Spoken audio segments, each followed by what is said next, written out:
வானொலியில் நீங்கள் கேட்டு மகிழ்ந்த தென்கட்சி கோ சுவாமிநாதன் ஐயா அவர்களின் இன்றொரு தகவல் தொகுப்பினை கேட்டு மகிழுங்கள். ஒரு பெரிய கிராமம். அந்த கிராமத்தில் ஒரு பண்ணையார் வீடு. அதுதான் அந்த கிராமத்திலே பெரிய வீடு. ஒரு நாள் ஒரு திருடன் அந்த கிராமத்துக்கு வந்தான். சுற்றி பார்த்தான். அந்த பண்ணையார் வீடு கண்ணில் பட்டுது. இன்னைக்கு ராத்திரி இந்த வீட்டில் தான் நம்ம தொழிலை ஆரம்பிக்கணும் அப்படின்னு சொல்லி அவன் முடிவு பண்ணிக்கிட்டான். ஏன்னா அதுதான் அந்த கிராமத்திலே கொஞ்சம் பெரிய வீடு. அங்கே தான் அவன் எதிர்பார்க்குறது ஏதாவது கிடைக்கும் அப்படிங்கிறது அவனுடைய முடிவு. நடு ராத்திரி அவன் மெதுவாக சுவர் ஏறி குதித்து அந்த பெரிய வீட்டுக்குள்ளே புகுந்தான். அங்கே போய் பார்த்தா முக்கியமான இடங்கள்ல எல்லாம் காவலுக்கு ஆள் நின்றுக்கிட்டு இருக்கிறாங்க ராத்திரி நேரத்தில். சரி, இந்த வீட்டில் நம்மால் திருட முடியாது அப்படின்னு முடிவு பண்ணிட்டு மெதுவாக வந்த வழியிலேயே திரும்பி வந்தான். அந்த சமயத்தில் காலில் ஏதோ தட்டுப்பட்டுது. என்னது அப்படின்னு சொல்லி குனிஞ்சு பார்த்தா அங்கே ஒரு பெரிய வெங்காய மூட்டை அடுக்கி வச்சிருக்கிறாங்க. சரி, வந்ததுக்கு வெறுங்கையோடு திரும்ப வேண்டாமே அப்படின்னு சொல்லி கையில் இருந்த ஒரு பெரிய பை நிறைய அதை அள்ளி போட்டுக்கிட்டான். வெங்காயத்தை போட்டுக்கிட்டு புறப்படுற சமயத்தில் கப்புன்னு கழுத்தில் ஒரு கை வந்து விழுந்தது. ஆள் மாட்டிக்கிட்டான். அதாவது காவலாளிகள் அவனை பிடிச்சி வச்சுக்கிட்டாங்க. மறுநாள் காலையில் அந்த திருடனை பண்ணையார் முன்னாடி கொண்டுட்டு போய் நிறுத்தினாங்க. ஐயா, இந்த ஆள் ராத்திரி நம்ம வீட்டில் திருடுறதுக்காக வந்தான். வெங்காயத்தை அள்ளிட்டு புறப்படுறப்போ மாட்டிக்கிட்டான் அப்படின்னாங்க. அவர் பார்த்தார். என்னப்பா இவங்க சொல்கிறது உண்மைதானான்னு கேட்டார். ஆமான்னு ஒத்துக்கிட்டான் அந்த ஆள். பண்ணையார் அதுக்கப்புறம் கொஞ்சம் யோசனை பண்ணார். அப்புறமா தீர்ப்பு வழங்கினார். இதை பாருப்பா, நீ இங்கே திருட வந்தது குற்றம். அதுக்காக நீ 100 ரூபாய் அபராதம் செலுத்தணும், அல்லது 100 கசையடிகள் வாங்கணும். அதுவும் இல்லைன்னா நீயே திருடுன அவ்வளவு வெங்காயத்தையும் பச்சையா என் கண் முன்னாடியே சாப்பிட்டுடணும். இதில் எந்த தண்டனையை ஏற்றுக்கிறது அப்படிங்கிறத பற்றி நீயே யோசனை பண்ணி முடிவு எடுத்துக்கலாம் அப்படின்னு சொல்லிவிட்டார். அதாவது இவனே முடிவு பண்ணிக்க வேண்டியது. 100 ரூபா பணம் கட்டுறியா, இல்லது சாட்டை அடி வாங்குறியா, அல்லது வெங்காயத்தை சாப்பிட்றியா, இதுதான் அவர் கொடுத்தது. நீயே முடிவு பண்ணி சொல்லுன்னு விட்டார். திருடன் கொஞ்சம் நேரம் யோசனை பண்ணி பார்த்தான். அவனுக்கு இருக்கிறதுலே ரொம்ப சுலபமாக தெரிஞ்சது இந்த வெங்காயத்தையே சாப்பிட்டுட்றேன்ட்டான். ஐயா, நான் இந்த வெங்காயத்தையே சாப்பிட்டுட்றேன், அதுதான் எனக்கு கொஞ்சம் சுலபமாக தெரியுதுன்னா சரின்னு விட்டார் பண்ணையார். அப்படியே எல்லாத்தையும் கொண்டு வந்து கொட்டினாங்க. ஒவ்வொன்றா எடுத்து சாப்பிட ஆரம்பித்தான். கொஞ்ச நேரம் சுவாரஸ்யமாக சாப்பிட்டான். அதுக்கப்புறம் வாய் எரிய ஆரம்பிச்சுட்டுது. கண்ணு ரெண்டும் செவந்து போச்சு. கண்ணில் இருந்து தார தாரையாக கண்ணீர் வழிய ஆரம்பிச்சுட்டுது. ஒரே எரிச்சல். அவனால் தாக்கு பிடிக்க முடியல. வெங்காயம் பாதி கூட தீரல. பார்த்தான், சரி இது நமக்கு சரிப்பட்டு வராது அப்படின்னு முடிவு பண்ணிட்டான். ஐயா, என்னை மன்னிச்சுக்கோங்க, இது என்னால் முடியாது போல இருக்கு, பேசாமல் எனக்கு 100 சாட்டை அடியாக கொடுத்துருங்க அப்படின்னா. அவரும் சரின்னார். சாட்டை அடி விழ ஆரம்பிச்சது. அதுவும் ஆரம்பத்தில் ஒரு மாதிரியாக இருந்தது. ஒரு 60 அடிகள் விழுற வரைக்கும் தாங்கினான். அதுக்கு மேலே அவனால் முடியல, தாக்கு பிடிக்க முடியல. ஐயா, என்னை மன்னிச்சுக்கோங்க அப்படின்னு மறுபடியும் பண்ணையார் காலில் விழுந்தான். ஐயா, இதுவும் எனக்கு சரிப்பட்டு வராது போல இருக்கு, பேசாமல் 100 ரூபா அபராதமே கட்டிவிட்றேன் அப்படின்னா. அதே மாதிரி பணத்தை எடுத்து கொடுத்துட்டு அவன் பாட்டுக்கு போனான். இப்படி ஒரு கதை உண்டு. இந்த கதையை உலக புகழ்பெற்ற மனோதத்துவ மேதை எம் ஸ்காட் பெக் ஒரு உதாரணமாக எடுத்து சொல்கிறார். எதுக்காக அவர் எடுத்து சொல்கிறாருன்னா, இந்த முடிவெடுக்கும் திறன் அப்படிங்கிறத விளக்கிறதுக்காக. வாழ்க்கையில் முடிவெடுக்கிற திறன் நம்ம ஒவ்வொருத்தருக்கும் ரொம்ப அவசியம். எந்த சந்தர்ப்பத்தில் எப்படி முடிவெடுக்கிறோம் அப்படிங்கிறத வச்சு தான் நம்ம வாழ்க்கை அமையும். எவ்வளவு தான் பணம் இருந்தாலும் சரி, எவ்வளவு தான் படிச்சிருந்தாலும் சரி, இந்த முடிவெடுக்கிற திறன் சரியா இல்லைன்னா வாழ்க்கையில் பல சறுக்கல்களை சந்திக்க வேண்டியிருக்கும். நாம் முடிவுகள் எடுத்தால் அந்த முடிவுகளால் ஏற்படக்கூடிய விளைவுகளுக்கு நாம் பொறுப்பு ஏற்க வேண்டி இருக்குமே அப்படிங்கிற பயத்தினால முடிவெடுக்கிற அதிகாரத்தை பல சமயங்களில் நாம் மற்றவங்களுக்கு தாரவாத்து கொடுத்துட்றோம். நாமே முடிவெடுக்கக்கூடிய திறமையை வளர்த்துக்கிறது தான் ரொம்ப முக்கியம். ஒருத்தர் சொன்னார், சார், சின்ன சின்ன பிரச்சனைகள்ல எல்லாம் எங்கள் வீட்டில் என் மனைவி முடிவு எடுக்க விட்டுருவேன், பெரிய பிரச்சனைகள்ல எல்லாம் நான் தான் முடிவு எடுப்பேன் அப்படின்னார். பரவாயில்லையே அப்படின்னு சொல்லி சின்ன சின்ன பிரச்சனைகள்னா எதுங்க அப்படின்னு கேட்டேன். ஒன்றும் இல்லை, இந்த வீட்டு வருமானத்தை பெருக்கிறது எப்படி, வீட்டு செலவை சரி கட்டுறது எப்படி, வீட்டு செலவுக்கு வாங்கியிருக்கிற கடனை அடைக்கிறது எப்படி, இதெல்லாம் சின்ன சின்ன பிரச்சனைகள், என் மனைவி கிட்ட முடிவு எடுக்கிற விஷயத்தை விட்டுருவேன்னார். பெரிய பிரச்சனை தான் நான் எடுத்துக்குவேன்னார். அப்படின்னா பெரிய பிரச்சனைன்னா எது சார் அப்படின்னு கேட்டேன். அது என்னென்னா, இந்த உலக பொருளாதாரத்தை மேம்படுத்துறது எப்படி, 21ஆம் நூற்றாண்டில் என்னென்ன சவால்களை சந்திக்க வேண்டியிருக்கும் உலகம், இதெல்லாம் நான் பார்த்துக்குவேன் அப்படின்னார். பாருங்கள், இது பிரச்சனைகள்லேருந்து தப்பிக்கிற வழி. அதனால் வாழ்க்கையில் பிரச்சனைகளை சந்திக்கிறதுக்கு தயங்கக்கூடாது. அதே மாதிரி சரியான நேரத்தில் சரியான முடிவு எடுக்கிறதுக்கு நாம் கற்றுக்கணும். அது ரொம்ப முக்கியம். திபேத் நாட்டில் புத்த மடாலயங்கள் நிறைய உண்டு. அதுக்கு ஒரு தலைமையகமும் உண்டு. அது இந்த திபேத் தலைநகரம் லாசாவில் இருக்குது. ரொம்ப காலத்துக்கு அப்பால் அதை பற்றியெல்லாம் நிறைய விவரங்கள் எழுதி வச்சுருக்கிறாங்க. அது இப்போவும் நமக்கு கிடைக்குது. அதாவது ரொம்ப தூரத்துக்கு அந்தாண்ட மலைகளுக்கு நடுவில் ஒரு கிளை மடாலயம். அந்த மடத்தின் தலைவருக்கு வயசாகிட்டு தான். அதனால் தலைமை பொறுப்பை வேற ஒருத்தர்கிட்ட ஒப்படைக்கலாம் அப்படின்னு முடிவு பண்ணாராம். உடனே ஒரு லாமாவை கூப்பிட்டார். அவர் மூலமாக தலைமை மடாலயத்துக்கு செய்தி அனுப்புனார், பொருத்தமான வாரிசு ஒருத்தரை அனுப்பி வைக்கும்படியாக. அந்த வாலிப லாமா புறப்பட்டார். காடு மேடெல்லாம் நடந்து போகிறார். ரொம்ப நாள் கழித்து தலைமை பீடத்தை அடைஞ்சார். தலைமை குருக்கிட்ட விவரத்தை சொன்னார். தகுதியான ஒருத்தரை அனுப்பி வச்சா அழைச்சிட்டு போகிறேன் அப்படின்னார். சரி, நாளைக்கு காலையில் நீங்கள் அவங்க எல்லாரையும் அழைச்சிட்டு போகலாம்னார் அவர். அவங்க எல்லாரையுமா? அங்கே தேவைப்படுறது ஒருத்தர் தானே அப்படின்னார் இவர். ஆமான்னார். அப்புறம் ஏன் எல்லாரையும் அழைச்சிட்டு போக சொல்கிறீங்கன்னார். அது இப்போ உனக்கு புரியாது. நான் ஒரு 100 பிக்குகளை அனுப்புகிறேன், அதாவது பிட்சுகளை. அவ்வளவு பேரையும் அங்கே வச்சு சமாளிக்க முடியாது அப்படின்னார் இவர். இருந்தாலும் இப்போ அந்த தலைமை குரு என்ன சொன்னார்னா, அதை பற்றி கவலைப்படாத, நான் 100 பேரை அனுப்புகிறேன். அதில் 99 பேர் வழியிலேயே காணாமல் போடுவாங்க, ஒருத்தன் மட்டும்தான் வருவான். அவனும் அங்கே சேர்ந்துட்டானா நீ ரொம்ப கொடுத்து வச்சவன் அப்படின்னார். இவருக்கு ஒன்றும் புரியல. இருந்தாலும் மறுநாள் அந்த வாலிப லாமா 100 பேரை அழைச்சிக்கிட்டு புறப்பட்டார். போகிற வழியிலேயே பல பேர் அங்கங்கே பிச்சுக்கிட்டு போயிட்டாங்க. அவர் சொன்னது மாதிரியே. வழியில் அவங்க ஊர்கள் இருந்தது தான் காரணம். அப்பா அம்மாவை பார்த்துட்டு வரேன் அப்படின்னு கொஞ்சம் பேர் போனாங்க. சொந்த பந்தத்தை பார்த்துட்டு வரேன் அப்படின்னு கொஞ்சம் பேர். ஒரு வாரம் ஆச்சு. இப்போ மிஞ்சினது 10 பேர் தான். வழியில் ஒரு நகரம். அங்கே சில பிட்சுக்கள் சந்தித்தாங்க. எங்கள் மடத்து தலைவர் இறந்துட்டார், உங்களில் யாராவது ஒருத்தர் எங்களுக்கு தலைவராக முடியுமா அப்படின்னு கேட்டாங்க. 10 பேரும் தயார். அதில் ஒருத்தரை அழைச்சிக்கிட்டு அவங்க போயிட்டாங்க.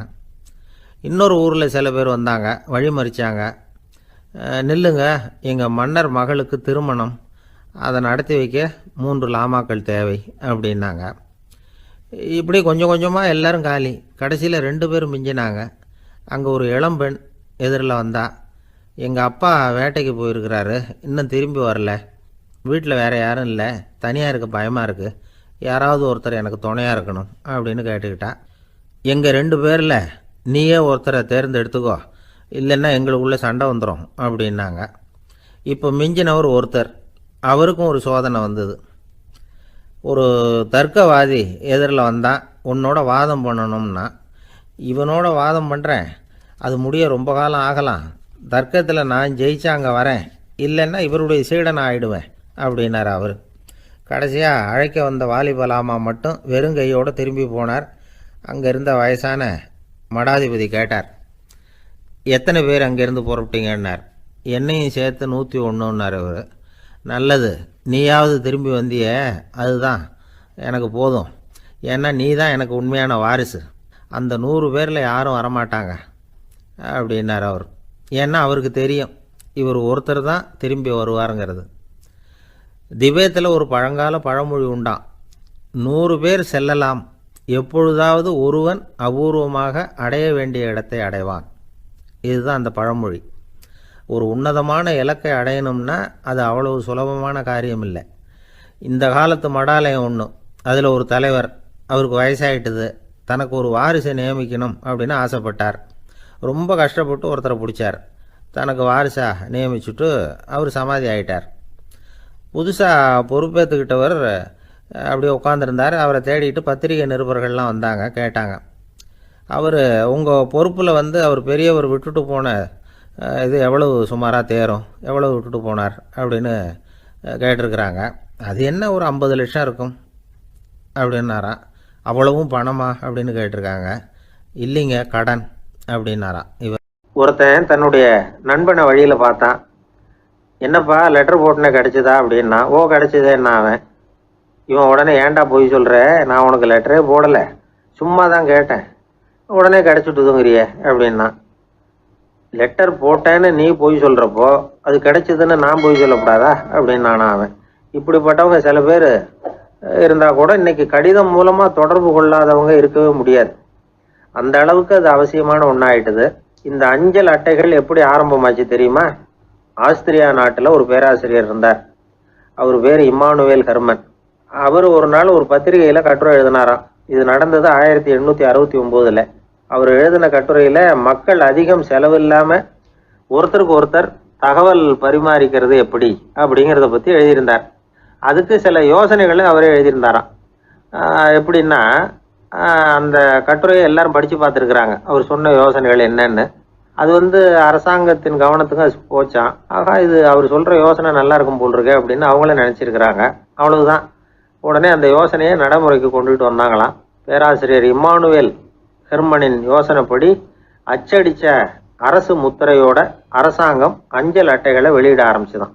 1869 அக்டோபர் 7ஆம் தேதி இது நடந்திருக்கு. உலகின் முதல் அஞ்சல் அட்டை வெளிவந்த நாள் அது. அப்போ தான் அதுக்கு பேர் என்ன தெரியுமா? அதாவது கரஸ்பாண்டிங் கார்டு அப்படின்னு பேராது.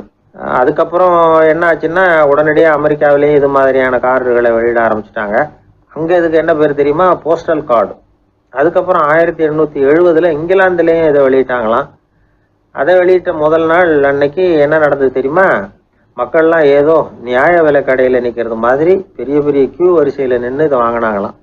நம்ம நாட்டில் முதல் அஞ்சலகம் 1927 கல்கத்தாவில் ஆரம்பமாயிருக்கு. இன்றைக்கும் அஞ்சலகம் இல்லாத இடமே இல்லை. அந்த அளவுக்கு அஞ்சல் போக்குவரத்து அதிகமாக இருக்குது. அன்னைக்கு உள்நாட்டில் ஒருத்தருக்கு ஒருத்தர் தகவல் பரிமாற்றம் செய்து கொள்ள மலிவான ஒரு அஞ்சல் அட்டையை அரசாங்கம் வெளியிடலாம் அப்படின்னு பேராசிரியர் எழுதின கட்டுரை இன்னைக்கு எந்த அளவுக்கு ஆகியிருக்கு பார்த்தீங்களா? ஒருத்தன் ஒரு தபால் பெட்டிக்கு பக்கத்தில் தலையை வச்சுக்கிட்டு அவன் பாட்டுக்கு நின்றுட்டு இருந்திருக்கான். அங்கே இருந்து இன்னொருத்தன் கேட்டிருக்கான், என்ன ஆச்சுன்னு. கொஞ்ச நேரத்துக்கு முன்னாடி இந்த தபால் பெட்டியில் ஒரு கார்டு எழுதி போட்டேன், விவரமெல்லாம் நல்லா தான் எழுதியிருக்கிறேன், ஆனால் அட்ரஸ் எழுத மறந்துட்டேன் அப்படின்னு நானா. உடனே அவன், அதுக்காக கவலைப்படாத, நான் போட்ட கார்டில் அட்ரஸ் எல்லாம் பின்கோடு உள்பட கரெக்டாக எழுதியிருக்கேன், ஆனால் விவரம் எழுத மறந்துட்டேன் நானா. கவலைப்படாத, கொஞ்ச நேரத்தில் தபால்காரர் வருவார், பெட்டியை திறந்ததும் நம்ம லெட்டரை கேட்டு வாங்கிக்கலாம்னா ஒருத்தன். கொஞ்ச நேரத்துக்கு முன்னாடி அவர் வந்தார், கேட்டேன், அதுக்கப்புறம் தான் மனசுக்கு ரொம்ப கஷ்டமாக போச்சு நானா. இவன் ஏண்டான்னு கேட்டிருக்கான். அவன், இது தபால் புட்டு இல்லையா. மனித நேயம்ங்கிறத பற்றி சொல்லுவாங்க. மனித நேயம் ஏன்னா ஒரு கணவன் கணவனாக இருக்கணும், மனைவி மனைவியாக இருக்கணும். ஒரு மனுஷன் இன்றைக்கி மனிதன் மனிதனாக இல்லை, மனித நேயம் குறைஞ்சி போச்சு. எது குடும்ப உறவுகள்லாம் ரொம்ப மாறி போச்சுன்னு சொல்லலாம். இப்போ நாகரிகத்தில் அப்படி தான் இருக்குது. ஒரு இதில் ஒருத்தன் என்ன பண்ணியிருக்கிறான், ஒரு சின்ன பையனை கொண்டு வந்தானா. ஒரு சின்ன பையன் பக்கத்தில் இருக்கான். ஒரு பெரியவர் கேட்டிருக்கார், யாரப்பா அந்த பையன் அப்படின்னு கேட்டிருக்கார். இவன் சொன்னான்னா, இந்த பையன் எனக்கு தூரத்து உறவுன்னு இருக்கான். சரி, தூரத்து உறவுன்னா எப்படி அப்படின்னு கேட்டிருக்கான். இந்த பையன் எங்கள் அப்பாவுக்கு 8வது புள்ள அப்படின்னானா. கூட பிறந்தவனே அவ்வளோ தூரமாக போயிட்டான், 8வதாக பிறந்தான். அப்படி இருக்கு குடும்ப உறவுகள்ங்கிறது. மனுஷனுக்கு வேல்யூ விஞ்ஞானம் எப்படி போட்டிருக்குன்னா, ஒரு மனித உடம்பில் இருக்கிற கால்சியத்தை மட்டும் தனியாக எடுத்தால் ஒரு சின்ன ரூமுக்கு வெள்ளை அடிக்கலாமா. ஒரு மனுஷ உடம்பில் இருக்கிற பாஸ்பரஸை மட்டும் தனியாக எடுத்தால் ஒரு 40 நெருப்பு வச்சு தயார் பண்ணலாம். ஒரு மனுஷ உடம்பில் இருக்கிற இந்த கொழுப்பு சத்தை மட்டும் தனியாக எடுத்தால் ஒரு 7-8 சோப்பு கட்டி தயார் பண்ணலாம். அது மாதிரி ஒரு மனுஷ உடம்புல இருக்கிற இரும்பு சத்தை மட்டும் தனியாக எடுத்தால் ஒரு 2 அங்குல ஆணி 2 செய்யலாம். இவ்வளவுக்கும் விலை போட்டால் 42 ரூபா 50 காசு. இதுதான் மனுஷனுக்கு விஞ்ஞானம் போட்டிருக்கிற விலை. அது எப்போ அது ஒசரும்னா, அவன் மனுஷனாக இருக்கிற வரைக்கும் இருக்கிறப்ப. அதுவும் செத்து போனால் அதுவும் கிடையாது, செத்து போனால் அதுவும் குறைஞ்சிரும். மிருகங்களுக்கெல்லாம் அப்படி இல்லை. செத்ததுக்கு அப்புறம் விலை கூடும். அங்கெல்லாம் எல்லா ஊர்லேயும் பார்த்திங்கன்னா உயிர் கோழி 50 ரூபா, உரிச்ச கோழி 60 ரூபான்னு போட்டிருக்கோம். செத்ததுக்கு அப்புறம் 10 ரூபா அதிகம். மனுஷன் வந்து நீ உயிர் மனுஷன் 42 ரூபா 50 காசு, செத்ததுக்கு அப்புறம் 52 ரூபான்னா நீயே வச்சுக்கிடாது, எனக்கு எதுக்குன்ட்டு போட்டு. அவன் வந்து எப்போ அவனுக்கு வேல்யூ கூடும்னா மனிதனாக வாழும்பொழுது தான் வேல்யூ கூடும். குடும்பத்தில் வந்து அந்த பாசத்தோடு வாழணும்னு கடவுள்கிட்ட கேட்டு சொன்னாங்களே, அதுதான் இந்த சமூகங்கிறதும் ஒரு பெரிய குடும்பம்தான். அதனால தான் இந்த நாட்டுக்கு உள்ள பெருமையை எல்லாரும் ஒற்றுமையாக இருந்தால் எதையும் சாதிக்கலாம்ங்கிறது தான் இந்த நாட்டுக்கு உள்ள பெருமை. அப்படி நிரூபித்தோம். அதனால் சமூகங்கிறதும் ஒரு குடும்பம் மாதிரி இருக்கிறது தான் பெருசு. இப்போ சில இதெல்லாம் இப்போ ஜாதி மத வேறுபாடெல்லாம் வந்து நம்முடைய முன்னேற்றத்தை வந்து தடுக்கும். விலங்குகள் வந்து நம்மளோட மேலானது. அதான் ஒரு ஊரில் ஒரு சிவன் கோயில் இருந்து தான். சிவன் கோயிலில் அந்த புறாவெல்லாம் வளர்ந்துக்கிட்டு இருந்திருக்கு. அந்த மாடத்தில், சிவன் கோயில் மாடத்தில் புறாவெல்லாம் குடியிருந்திருக்கு. உடனே அதுக்கு கும்பாபிஷேகம் பண்ணுறதுக்காக ஊரில் திட்டம் போட்டாங்க. சிவன் கோயிலுக்கு வெள்ளடிக்க ஆரம்பித்தாங்க. வர்ணம் பூச ஆரம்பித்ததும் அதுக்கு சாரம் கட்டுவாங்கல்ல, இந்த குச்சியெல்லாம் வச்சு சாரம் கட்டுவாங்க. உடனே இந்த புறாவெல்லாம் என்ன பண்ணிச்சான், இனிமேல் நம்ம இங்கே வெள்ளை அடிக்கிறாங்க, கும்பாபிஷேகம் வருது, நம்ம இங்கே குடியிருக்க முடியாது, எதிர்த்தாப்புல எங்கே போகலான்னு பார்த்துருக்கு. இந்த உயரம் கோபுரத்தில் இருந்த புறாவெல்லாம் எதிர்த்தாப்புல ஒரு மாதா கோயில் இருந்திருக்கு, சர்ச்சு. அங்கே சில மாடங்களில் புறாவெல்லாம் இருக்குது, சில மாடம் இருக்குது. உடனே நம்மளாம் அங்கே போய்டும் கொஞ்சம் காலத்துக்குன்னு எல்லாம் புறப்பட்டு இந்த மாதா கோயிலுக்கு போயிடுது.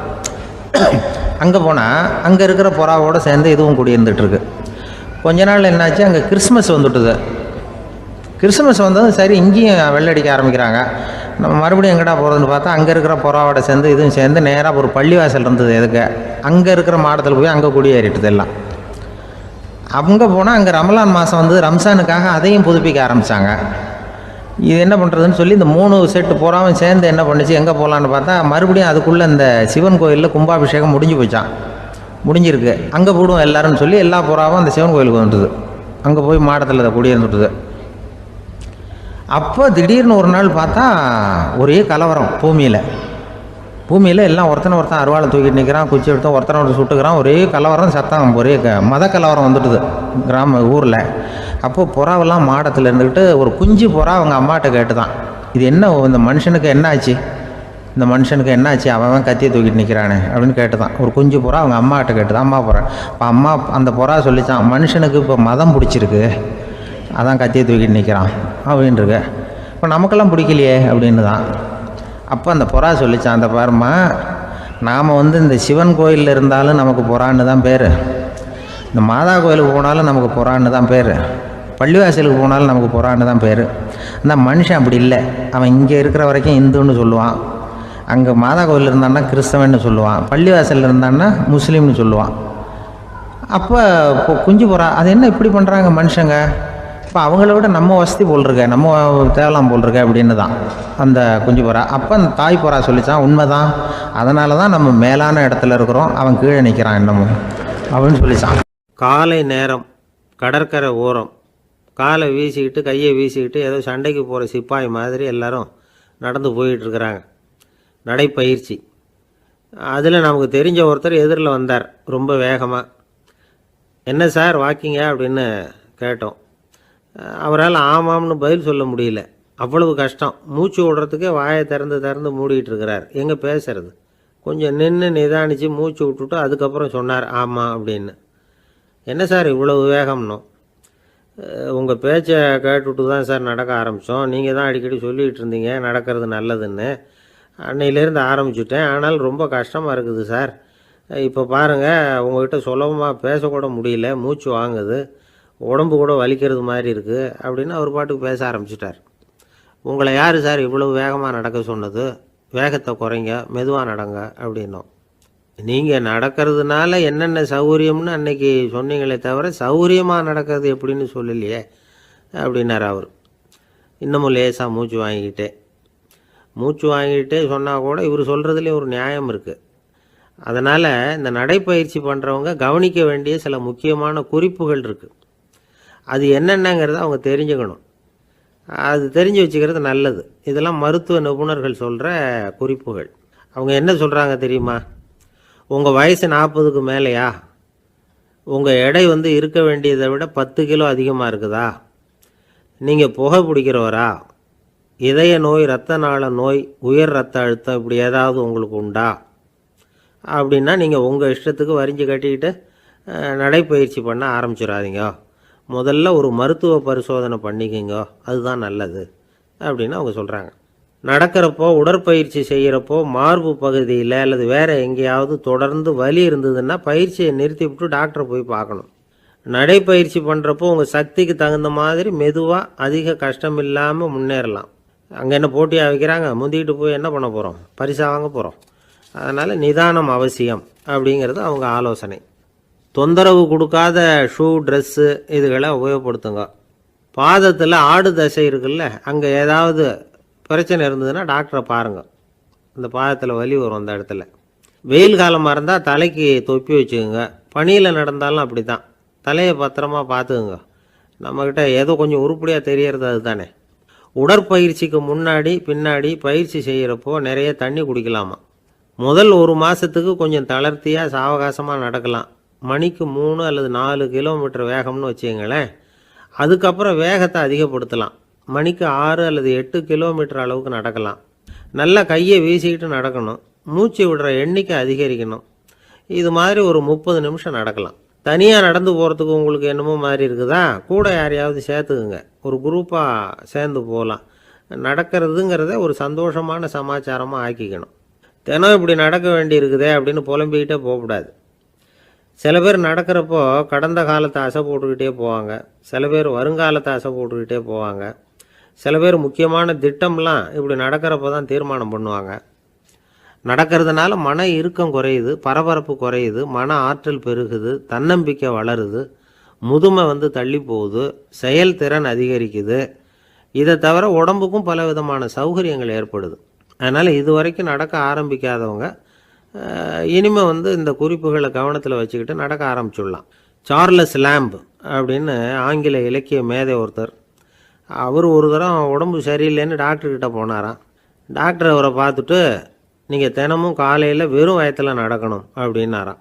வெறும் வயத்தில் நடக்கிறதுக்கு நான் தயார், ஆனால் வயிறு கிடைக்கணுமே சார், யார் வயத்து மேலே நடக்கிறது டாக்டர் அப்படின்னு கேட்டாராம் இவர். எனக்கு ஒரு உதவி செய்யணும் அப்படின்னு நம்மளை பார்த்து ஒருத்தர் கேட்குறாருன்னு வச்சுங்களேன். உடனே நாம் அவரை பார்த்து என்ன உதவின்னு கேட்போம். இதுதான் சராசரி மனிதர்களின் இயல்பு. ஆனால் ஒருத்தர் எனக்கு ஒரு உதவி செய்யணும் அப்படின்னு கேட்ட உடனே என்ன உதவின்னு கூட கேட்காம சரி செய்கிறேன் அப்படின்னு ஒத்துக்கிறது இருக்கு பாருங்கள், அது கொஞ்சம் அபூர்வம். அந்த காலத்தில் ஒருத்தர் இருந்தார்.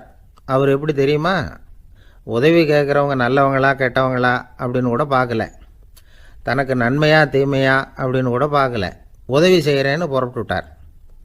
அவர் யார் தெரியுமா, அவர் தான் நல சக்கரவர்த்தி. அவர் மாதிரி நாம் உதவி கேட்குறவங்களுக்கு உடனே உதவி செய்கிறதுக்கு தயாராக இருக்கணும் அப்படின்னு சொன்னார் ஒரு ஆன்மீக பேச்சாளர். நல சரித்திரத்தை அவர் சொல்லிக்கிட்டு இருந்தார். இந்திரன், அக்னி, வருணன், யமன் இவங்க 4 பேரும் நலனை பார்த்து எங்களுக்கு நீ உதவி செய்யணும், எங்களுக்காக நீ தூது போகணும் அப்படின்னு கேட்குறாங்க. யாருக்கிட்ட தூது போகணும், என்ன காரியத்துக்காக போகணும் அப்படின்னு கேட்கணும்ல. நலன் அப்படி கேட்கவே இல்லை, உடனே சரின்னு ஒத்துக்கிறான். அதுக்கப்புறம் அவங்க விவரம் சொல்கிறாங்க, என்ன உதவி, யாருக்கிட்ட தூது போகணும் அப்படிங்கிற விவரத்தை சொல்கிறாங்க. நலனுக்கும் அப்புறம்தான் புரியுது, எந்த தமயந்தியை இவன் காதலிச்சானோ, எந்த தமயந்தின் சுயம்பரத்துக்காக இவன் போய்கிட்டு இருக்கிறானோ அந்த தமயந்தியை பார்த்து தங்களுக்காக அவகிட்ட வாதாடணும், பேசணும், தங்களில் ஒருத்தரை கல்யாணம் பண்ணிக்கும்படியாக கேட்கணும் அப்படின்னு அவங்க 4 பேரும் நலன்கிட்ட கேட்குறாங்க. இதை கேட்டதும் நலன் கொஞ்சம் கூட முகம் சுளிக்கலை, பதட்டப்படலை. நேராக தமயந்தி கிட்ட போகிறான். இந்திரன், அக்னி, வருணன், யமன் இவங்களோட சிறப்புகளை எடுத்து சொல்கிறான். இவங்களில் ஒருத்தரை கல்யாணம் பண்ணிக்கலாம் அப்படின்னு சொல்லி கேட்டுக்கிறான். இதுக்கு தமயந்தி சம்மதிக்கலை. சுயம்பரம் நடக்குது, அவள் நலனை தேர்ந்தெடுக்கிறா. அந்த 4 பேரும் நலனுக்கு நிறைய வரங்கள்லாம் கொடுக்குறாங்க. அதுக்கப்புறம் இப்படி போகுது கதை. இதில் நாம் கவனிக்க வேண்டியது என்னென்னா, உதவின்னு கேட்ட உடனே என்ன உதவின்னு கேட்காம சரி செய்கிறேன்னு சொன்னான் பாருங்க, அதை கொஞ்சம் சிந்திக்கணும். செய்கிறேன்னு ஒத்துக்கிட்டதுக்கு அப்புறம் அது என்ன உதவின்னு தெரிஞ்சும் முகம் சுளிக்காமல் அதை செஞ்சான் பாருங்க, அதையும் கொஞ்சம் சிந்திக்கணும். நம்மளும் ஒருத்தன் ஒரு நண்பனை தேடி போனான், எனக்கு ஒரு உதவின்னா சரி சொல்லுன்னா, இப்போ உங்ககிட்ட 2 கார் இருந்தால் என்ன பண்ணுவேன்னா, உடனே அதில் ஒன்று உங்ககிட்ட கொடுத்துருவேன்னா அவன். உங்ககிட்ட 2 பங்களா இருந்தால் என்ன பண்ணுவேன்னா அதில் ஒன்று உங்ககிட்ட கொடுத்துருவேன்னா. உங்ககிட்ட 2 பேனா இருந்தால் என்ன பண்ணுவேன்னா அதில் ஒரு பேனாவை உங்ககிட்ட கொடுக்க மாட்டேன்னா அவன். ஏன்டா அப்படி சொல்கிறேன்னா, ஏன்னா இப்போ நிஜமாகவே என்கிட்ட 2 பேனா இருக்குது, அதனால் அப்படி சொல்கிறேன் அப்படின்னு நானான் அவன். ஒருத்தர் ஓடி வந்தார். இன்னொருத்தரை பார்த்து, சார் உங்கள் சைக்கிளை ஒரு நாள் இரவல் கொடுங்களேன், பக்கத்து ஊருக்கு போயிட்டு வர வேண்டியிருக்கு அப்படின்னார். இவர் சைக்கிளை கொடுத்து பத்திரமா கொண்டுகிட்டு போங்கன்னார். சார் இதை பத்திரமா கொண்டு போகிறேன், கவலையே வேணாம், ஏன்னா இது உங்களோட சைக்கிள் அப்படின்னு நான் நினைக்கல, என்னோட சைக்கிளாக நினைக்கிறேன் அப்படின்னார். அதுக்கப்புறம் தான் இவருக்கு உண்மையாகவே பயம் வந்துட்டுது. ஏன்னா அவர் சொன்னது மாதிரி அதை தன்னோட சைக்கிளாகவே நினச்சி தள்ளிட்டு போட்டால் என்ன பண்ணுறது. எது எதை நம்முடையதாக நினைக்கணுங்கிறதுக்கு ஒரு வரையறை இருக்குது. சில பேர் ஆஃபீஸையே வீடாக நினச்சி விடுறது உண்டு. அப்படிப்பட்டவங்க கூட வீட்டை ஆஃபீஸாக நினைக்கிறதில்ல. ஏன்னா வீட்டில் இவர் ஆஃபீஸராக நடந்துக்க முடியறதில்ல. இதெல்லாம் ஒரு பக்கம் இருக்கட்டும், இப்போ விஷயத்துக்கு வருவோம். பொறியியல் மேதை டாக்டர் விஸ்வேஸ்வர ஐயா இருந்தார் இல்லையா, பாரத ரத்னா விருதெல்லாம் கொடுத்தாங்களே. ஆஃபீஸ் வேலை வேறு, சொந்த வேலை வேறு அப்படிங்கிறதுக்கு ஒரு உதாரணமாக இருந்தவர் அவர். மைசூர் மகாராஜா கிட்ட திவானாக இருந்தார். அவர் ஒரு நாள் அரசாங்க வேலை காரணமாக வெளியூர் போயிருந்தார். ஹாசன்கிற ஊருக்கு பக்கத்தில் ஒரு பயண மாளிகை, அங்கே தங்கிவிட்டார். ராத்திரி அங்கே தங்கி இருந்துட்டு விடிஞ்சதும் ஊருக்கு திரும்புறதாக திட்டம். ராத்திரி தூங்கிறதுக்கு ரொம்ப நேரம் ஆகிட்டுது. ரொம்ப நேரம் வரைக்கும் அரசாங்க சம்பந்தப்பட்ட வேலைகளையே பார்த்துக்கிட்டு இருக்கிறார். அரசாங்க ஃபைல்கள் நிறைய இருந்தது. அதையெல்லாம் ஒவ்வொன்றா எடுத்தார், படித்து பார்த்தார், பரிசீலனை பண்ணார். அதில் எழுத வேண்டியதை எழுதினார், கையெழுத்து போட்டார். ஒரு வழியாக அந்த வேலையெல்லாம் முடிஞ்சுது. அதுக்கப்புறம் என்ன பண்ணார்னா, தன்னுடைய சூட்கேஸை திறந்தார். அதிலிருந்து 2 மெழுகுவத்தியை எடுத்து கொளுத்தி வச்சார்.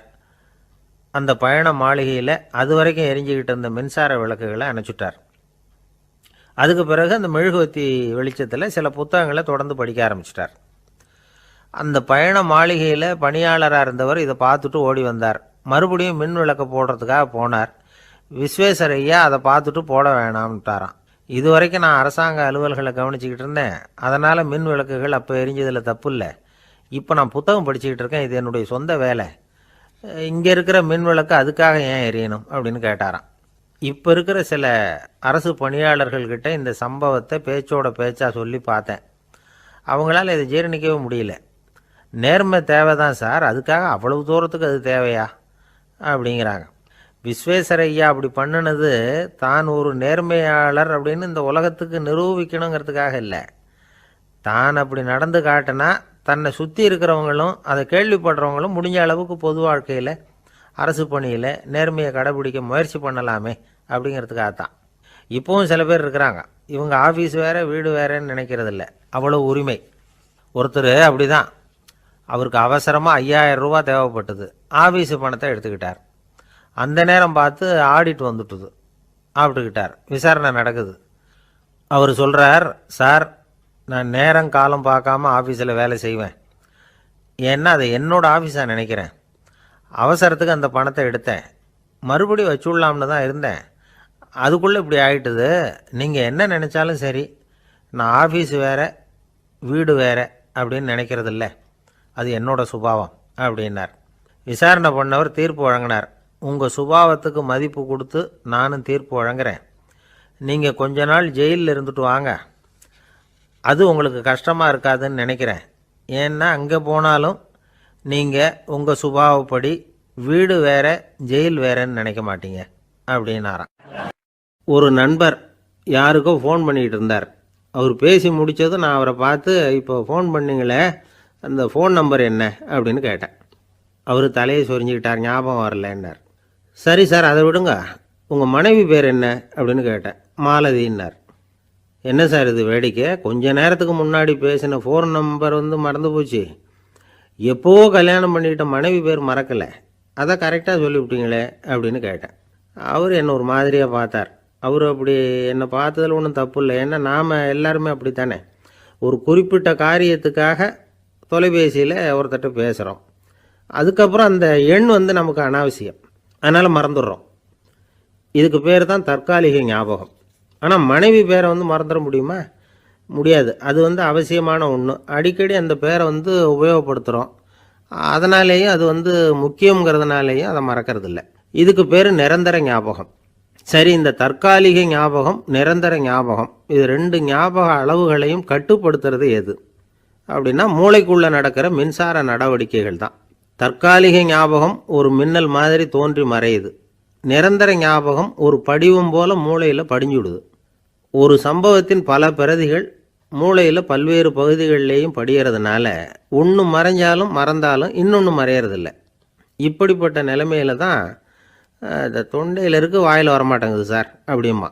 ஒருத்தருக்கு எந்த துறையில் ஆர்வமும் ஈடுபாடும் அதிகமோ அது சம்பந்தமான ஞாபக சக்தி அதிகமாக இருக்கும். தொழிலை விரும்புகிற ஒரு டெலிஃபோன் ஆப்ரேட்டருக்கு எண்கள்லாம் நல்ல ஞாபகம் இருக்கும். அது மாதிரி கவிஞர்களுக்கு வார்த்தைகள் நல்ல ஞாபகத்தில் இருக்கும். இது ஒரு பக்கம் இருந்தாலும் ஒரு மூளை எண்களை விட எழுத்துக்களை விட படங்களை ரொம்ப சுலபமாக ஞாபகத்தில் வச்சுக்குது. புரிஞ்சுக்கிற தன்மை, அனுபவம், புத்தி கூர்மை இது கூடி குறையிறத பொறுத்து ஞாபக சக்தியும் ஏறும் இறங்கும். இப்போ உதாரணத்துக்கு ஒரு பையனுக்கு படித்தது எதுவும் ஞாபகத்தில் இல்லைன்னா அவன் அதை சரியாக புரிஞ்சுக்கலைன்னு அர்த்தம். இந்த மறதிங்கிறது எந்த சமயத்தில் ஒரு பிரச்சனை ஆகுது தெரியுமா? உங்களுக்கு வேண்டியப்பட்ட ஒருத்தரை ஞாயிற்றுக்கிழமை சாயந்தரம் சரியாக 5 மணிக்கு கடற்கரைக்கு வர சொல்லிவிட்டு அந்த நேரத்தை மறந்துவிட்டா அது பரவாயில்ல, வர சொன்னதையே மறந்துவிட்டா தான் நிலைமை மோசம்னு அர்த்தம். இப்படி இருந்தால் இது சிகிச்சை எடுத்துக்க வேண்டிய நிலைமைங்கிறத புரிஞ்சுக்கணும். ஆமாம், இதுக்கும் மருந்து இருக்குது. ஆனால் மூளை குறிப்பிட்ட அளவுக்கும் கீழே இயங்குறப்போவோ இன்னொன்று சொல்லுவாங்க, இந்த நியூரோ டிரான்ஸ்மிட்டர் அப்படின்னு சொல்லுவாங்க. அப்படிங்கிற மூளை ரசாயனம் ரொம்பவும் குறைஞ்சி போகிறப்போ மட்டும்தான் உபயோகப்படும். டாக்டர் என்ன சொல்கிறாங்க தெரியுமா? மூளையை பொறுத்த வரைக்கும் அதில் ஞாபக சக்தி அதிகமாக உள்ள மூளை, மறதி உள்ள மூளை அப்படின்னு ஒன்றும் கிடையாது அப்படிங்கிறாங்க. நினைவு வச்சுக்கிறதுக்கு பயிற்சி அளிக்கப்பட்ட மூளை, பயிற்சியற்ற மூளை அப்படின்னு வேணும்னா சொல்லலாம் அப்படின்னு சொல்கிறாங்க. அதனால் நம்ம ஞாபக சக்திங்கிறது நம்மக்கிட்ட இருக்கிற பயிற்சி, முயற்சி இதை பொறுத்து தான் அமையும். ஒருத்தர் ஒரு பென்சிலை எங்கேயோ வச்சுக்கிட்டு தேடிக்கிட்டு இருந்தார். அப்புறம் என்னமோ தீவிரமாக யோசனை பண்ணி அதை ஞாபகப்படுத்தி பார்த்துக்கிட்டு இருந்தாராம். எதிரில் உட்காந்துருந்தவர் சொன்னார், பென்சிலை தானே தேடிக்கிட்டு இருக்கீங்க, அது உங்கள் வலது காதில் இருக்குது சார் அப்படின்னாராம் அவர். இதுக்கு அவர் சொல்லியிருக்காரு, பென்சிலை வலது காதில் தான் வச்சுருக்கேங்கிறது எனக்கு நல்லா ஞாபகம் இருக்குது, ஆனால் எது வலது காதுங்கிறது தான் மறந்து போச்சு அப்படின்னாராம். அவர் அதை தான் யோசிச்சுட்டு இருந்திருக்கிறார்.